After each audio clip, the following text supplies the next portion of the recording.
നമസ്കാരം, ഏവർക്കും post market റിപ്പോർട്ട്സുകളിലേക്ക് സ്വാഗതം. ഇന്ന് ഏപ്രിൽ 29. അങ്ങനെ ഇന്ന് രാത്രി യുഎസിൽ നിന്നും ഫെഡ് ഇൻട്രസ്റ്റ് റേറ്റ് ഡിസിഷൻ വരുന്നതിന് മുന്നോടിയായിട്ട് ഇന്ന് ഇന്ത്യൻ മാർക്കറ്റിന് നേട്ടത്തോടുകൂടി തന്നെ വ്യാപാരം അവസാനിപ്പിക്കുവാനുമായി, മാത്രമല്ല ഇന്നൊരു ഘട്ടത്തിൽ ഇന്ത്യൻ മാർക്കറ്റിന് ശക്തമായ നേട്ടം കൈവരിക്കുവാൻ സാധിച്ചെങ്കിലും മാർക്കറ്റിന്റെ അവസാന ഘട്ടത്തിലെത്തിയപ്പോൾ ഇന്നത്തെ നേട്ടത്തിന്റെ പകുതിയോളം നേട്ടം നിഫ്റ്റിയിൽ നിന്നും ചോർന്നു പോവുകയും ചെയ്തു.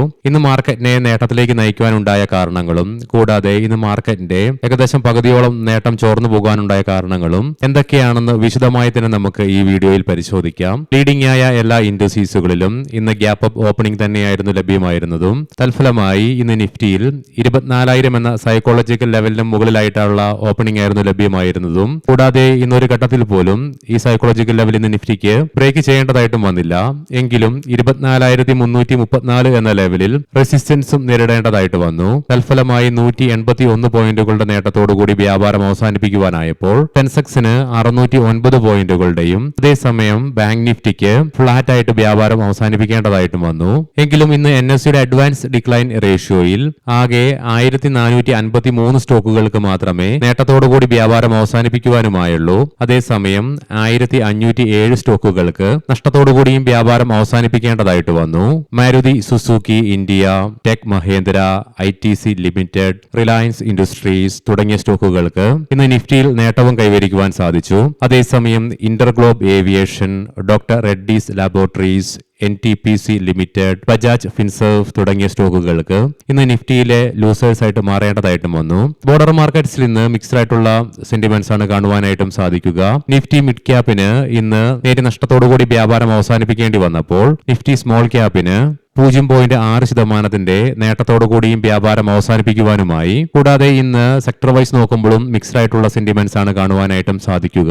ഓട്ടോ, FMCG, റിയാലിറ്റി തുടങ്ങിയ മേഖലകൾക്ക് 1% നേട്ടം കൈവരിക്കുവാനായപ്പോൾ IT, infrastructure, oil and gas, pharma moderate നേട്ടത്തോടുകൂടിയും വ്യാപാരം അവസാനിപ്പിക്കുവാനുമായി ഏകദേശം 0.5%. അതേസമയം PSU bank, media, consumer durables തുടങ്ങിയ മേഖലകൾക്ക് 0.5% മുതൽ 1% ഇടിവും നേരിടേണ്ടതായിട്ട് വന്നു. ഇന്ത്യൻ രൂപയ്ക്ക് ഇന്നും തുടർച്ചയായി US ഡോളറിനെതിരെ ഇന്നലത്തെ ക്ലോസിംഗ് ലെവലിൽ നിന്നും 31 പൈസയുടെ നഷ്ടത്തോടുകൂടി 94.85 എന്ന ലെവലിലായിട്ട് വ്യാപാരം അവസാനിപ്പിക്കേണ്ടതായിട്ടും വന്നു.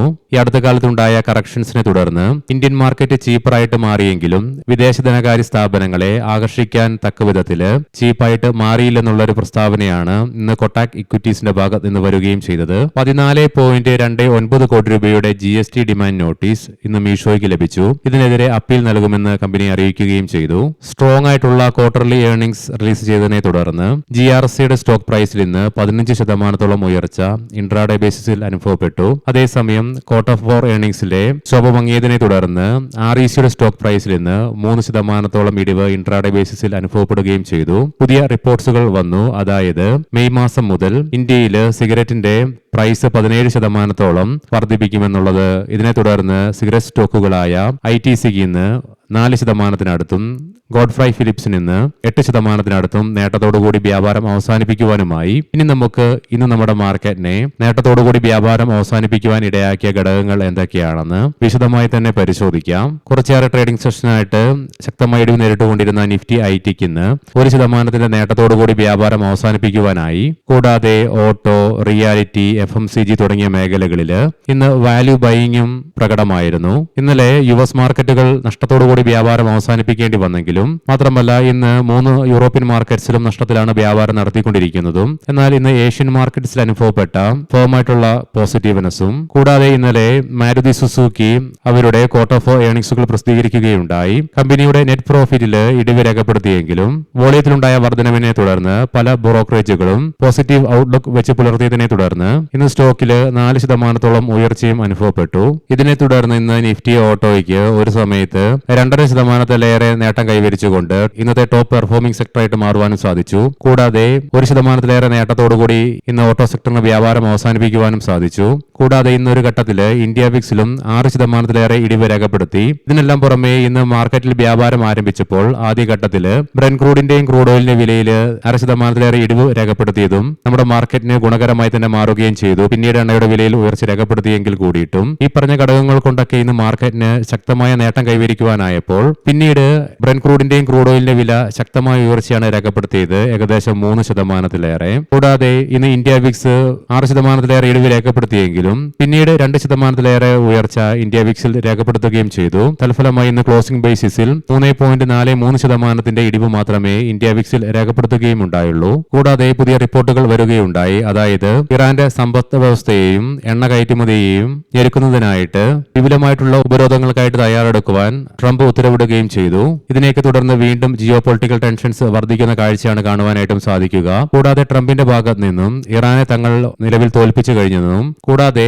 അവരെ ഒരിക്കലും അണുവായുധം കയ്യിൽ വെച്ച് പറപ്പിക്കുവാൻ അനുവദിക്കില്ലെന്നുള്ള പ്രസ്താവന നടത്തുകയുണ്ടായി. ഇതിനെ തുടർന്ന് വീണ്ടും ജിയോ പൊളിറ്റിക്കൽ ടെൻഷൻസിൽ ഇടയാക്കിയ വർധനവും കൂടാതെ പ്രോഫിറ്റ് ബുക്കിംഗും ഇതിനെല്ലാം പുറമെ ഇന്ന് യുഎസിൽ നിന്നും ഇന്ത്യൻ സമയം രാത്രി 11:30 ഫെഡ് ഇൻട്രസ്റ്റ് റേറ്റ് ഡിസിഷൻ വരാനുണ്ട്. ഫെഡിന്റെ ഭാഗത്ത് നിന്നും കഴിഞ്ഞ ദിവസം നമ്മൾ കണ്ട പോലെ തന്നെ 3.5-നും 3.75% ഇടയിൽ ന്യൂട്രലായിട്ട് തന്നെ നിലനിർത്തുമെന്നുള്ള പ്രതീക്ഷയാണ് മാർക്കറ്റും നിക്ഷേപകരും അനലിസ്റ്റുകളൊക്കെ വെച്ച് പുലർത്തുന്നതും. മാത്രമല്ല തുടർന്ന് ഇന്ന് വെളുപ്പിന് 12 മണിയോടുകൂടി ഫെഡ് ചെയർമാന്റെ ഫെഡ് പ്രസ് കോൺഫറൻസും നടക്കാനുണ്ട്. ഇതിനു മുന്നോടിയായിട്ട് നിക്ഷേപകർ പുലർത്തിയ ജാഗ്രതയും ഒരു പരിധിവരെ ഇന്നത്തെ നേട്ടത്തിന്റെ നല്ലൊരു പങ്ക് ചോർന്നു പോകുവാനും ഇടയാക്കി. ഇനി നമുക്ക് ഗ്ലോബൽ മാർക്കറ്റുകൾ പരിശോധിക്കാം. നിലവിലെ യുഎസിലെ ഡോ ജോൺസ് ഫ്യൂച്ചർ സ്ലൈറ്റ്ലി അഥവാ 50 പോയിന്റുകളുടെ നേട്ടത്തിലാണ് വ്യാപാരം നടത്തിക്കൊണ്ടിരിക്കുന്നത്. അതേസമയം യൂറോപ്യൻ മാർക്കറ്റ്സിൽ UK market 0.5%, France market 0.25%, German market നേരിയ നഷ്ടത്തിലുമാണ് വ്യാപാരം നടത്തിക്കൊണ്ടിരിക്കുന്നതും.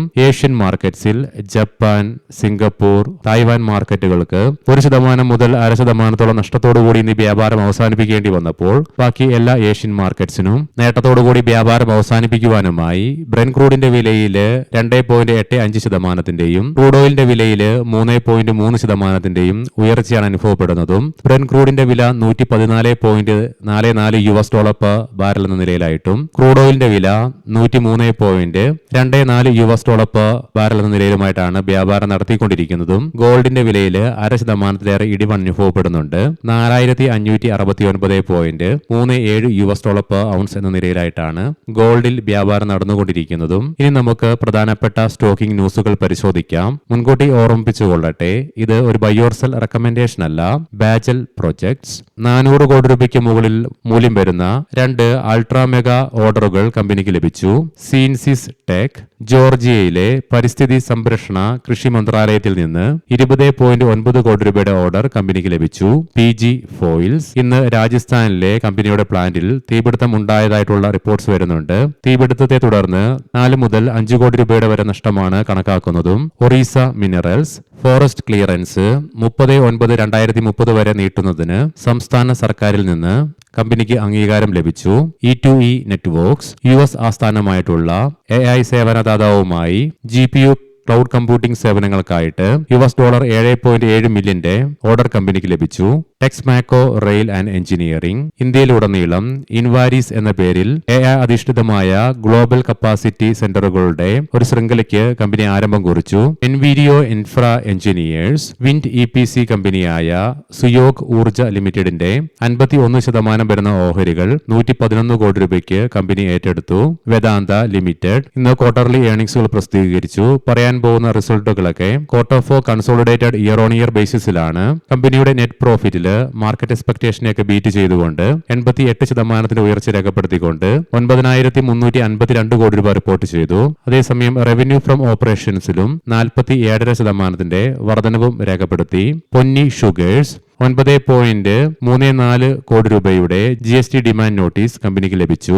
ടൈറ്റാൻ കമ്പനി മെയ് 8 ചേരുന്ന കമ്പനിയുടെ ബോർഡ് മീറ്റിംഗിൽ ക്വാർട്ടർ 4 റിസൾട്ടുകൾ അപ്രൂവ് ചെയ്യുക മാത്രമല്ല ഡിവിഡന്റിനെ കുറിച്ചുള്ള തീരുമാനമെടുക്കുകയും ചെയ്യും. ഏവർക്കും ശുഭരാത്രി നേരുന്നു. നാളെ രാവിലെ പ്രീ മാർക്കറ്റ് റിപ്പോർട്ട്സുമായി കണ്ടുമുട്ടാം. നന്ദി, നമസ്കാരം.